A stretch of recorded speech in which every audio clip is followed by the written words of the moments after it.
Sementara itu, saudara, memperingati HUT ke-61 Partai Golkar Aceh melakukan ziarah ke Taman Makam Pahlawan, menggelar kegiatan sosial sekaligus memperingati Maulid Nabi besar Muhammad SAW.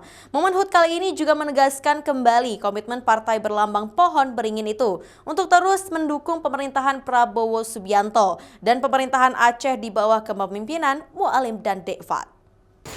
Momen HUT ke-61 Partai Golkar Aceh berziarah ke Taman Makam Pahlawan di Banda Aceh. Ziarah ini sebagai refleksi penghormatan kepada jasa para pahlawan, termasuk pada tokoh-tokoh Partai Golkar. Kegiatan disusul dengan zikir dan peringatan Maulid Nabi, serta aksi donor darah di halaman kantor DPD 1 Partai Golkar Aceh.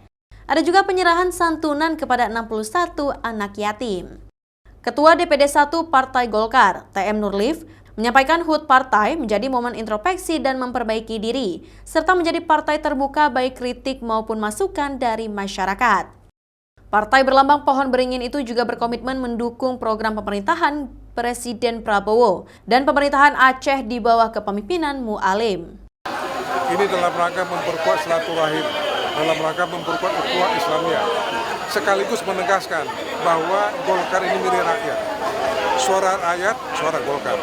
Dan kami punya komitmen untuk mendukung program Astacita pemerintah Prabowo dan mendukung penuh seluruh program pemerintah, baik pemerintah pusat maupun pemerintah daerah yang dipimpin oleh Mualim atau Pak Uda Kemana.